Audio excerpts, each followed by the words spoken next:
The British government believes a Russian jet that crashed over Egypt's Sinai desert may have been brought down by a bomb.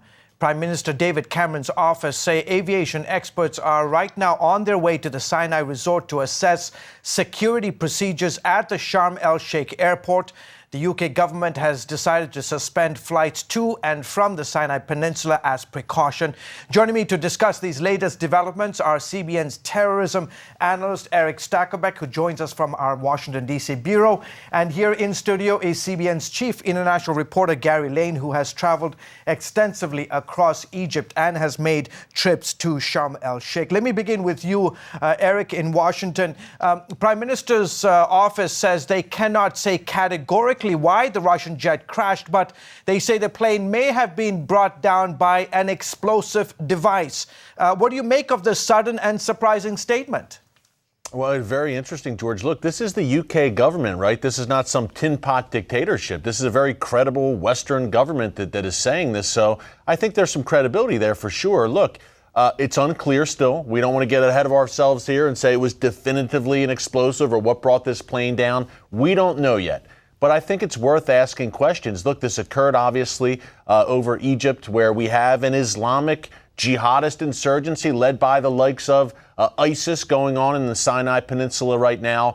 A Russian jetliner was the target. Obviously, Russia right now is fighting against ISIS and other Islamic jihadist groups in Syria. I think we'll know a lot more in the coming days. We have President Sisi of Egypt going to Britain to meet with David Cameron. So, George, I think we'll know a lot more in the coming days. Yeah. But right now, I think we can leave no stone unturned with this. As Eric mentioned, Gary, there is the crash happened in a part of the Sinai Peninsula, the northern part of the Sinai Peninsula, where there has been this ongoing Islamic insurgency between Islamic radical Muslims and the Egyptian government.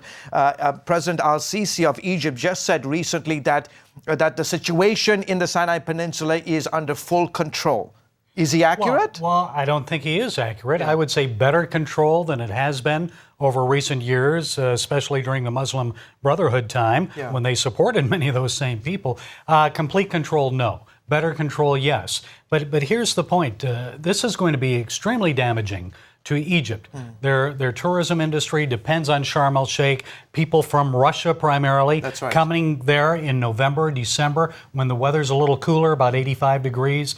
Very nice to go there. A lot of Russians, a lot of Europeans go there. So not only will this harm British Airways and what the British are doing, but it will also harm Egypt. Eric, I'm curious. ISIS has, for the second time, claimed responsibility for downing the plane, saying that it was revenge for Russia's involvement in the Syrian war. How serious should we take their claim?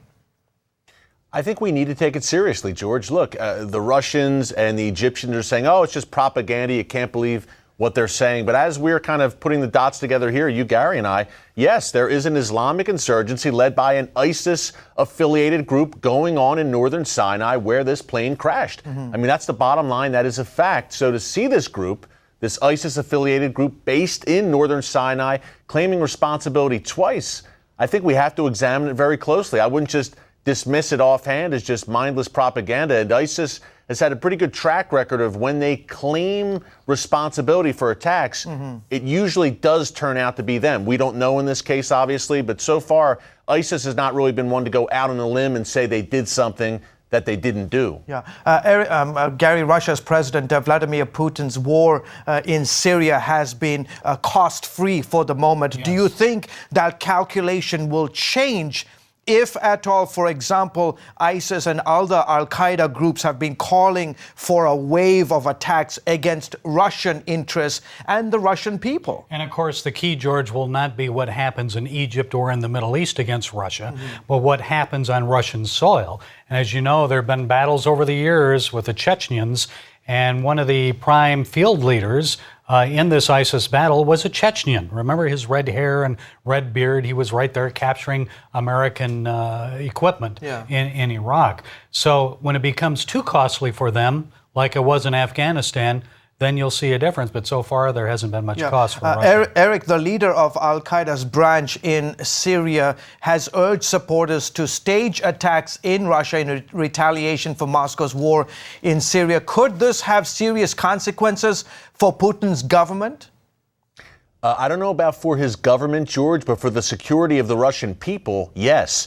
Also, it bears mentioning here, the overall leader of al-Qaeda, Ayman al-Zawahiri, also released an audio tape over the weekend calling for all Muslims to unite against Russia. Now, Russia has a large Muslim population, George. You've been there, obviously, you know. In southern Russia in particular, that restless Caucasus region where you have Chechnya, Dagestan, where there has been this insurgency against Russia over the past, 2 decades, really. Yeah. It's a real al-Qaeda, ISIS hotbed there in southern Russia. So you could very well see some retaliatory attacks without a doubt. And Eric, and to that very point, during the invasion of Afghanistan, with the Russians' involvement in Afghanistan, there was a lot of blowback against Russia. As you mentioned, the insurgency in Chechnya, then moving to Dagestan. I mean, this is a serious concern for Putin if radical Muslims decide, as revenge of what's happening in Syria with Russia's involvement, that they take out their angst against Russia and Russians specifically. Yeah, let's see what happens here, George, because so far these Russian airstrikes in Syria have focused mainly on these Syrian rebel groups, not ISIS, but Syrian rebel groups who are kind of pressing in on the Assad regime. Once Russia helps create breathing space for Assad, will they turn their targets in a major way on ISIS in places like Raqqa in Syria and really maybe crush ISIS? If that happens and Russia really puts ISIS on the ropes, which is not outside the realm of possibility, you could definitely see some retaliatory attacks by ISIS sympathizers against Russia, not only in the Russian mainland, but perhaps with jetliners, etc., in other countries, Russian interests around the world. Yeah, as I mentioned, Gary, earlier in the interview, UK aviation experts are on their way to the Sinai resort to assess the security conditions. If at all this was the bomb, how on earth was it able to get on board a Russian jetliner? You've been there. We can assume that security precautions have been stepped up major time. Oh, I'm sure they have. Yeah. And if anyone who goes through security in Egypt, it's not just one level. There are several levels of security there. And so what these aviation experts from the UK are going to be looking at is, was it possibly someone who worked for one of the airlines, a grounds crew person who actually went in and planted that bomb? They'll be looking at that and then how to protect against that. But let me just say one thing to what Eric had said earlier. Yeah. This is ISIS is not just doing this. We think that this may have been ISIS, but you have to look at what they've been doing also in the Middle East, okay? And the timing of it. Let's just look at the timing. The Russians move into Syria, start a massive bombing campaign a little over a month ago. Then you also have had this audio tape from al-Qaeda. And now this plane that has been blown out of the sky, possibly. It's not coincidence, George. You have to look at the timing. There's a series of events that have occurred, and I'm sad to say there probably will be more. Yeah. Okay, terrific. Guys, we will continue to stay on top of this. This is a breaking development, if at all, as we all mentioned here, that this was indeed a bomb aboard this Metrojet Russian jetliner. We will continue to follow it. Eric Stakelbeck, our terrorism analyst in Washington, D.C., and Gary Lane. Gentlemen, thank you so much for your analysis on this. Please continue to watch CBN News on our CBN News channel, on Facebook, on the internet, Twitter, and all our social media. We will continue to keep you updated as the news warrants. Thank you so much for joining us on the broadcast, guys. Thanks, George.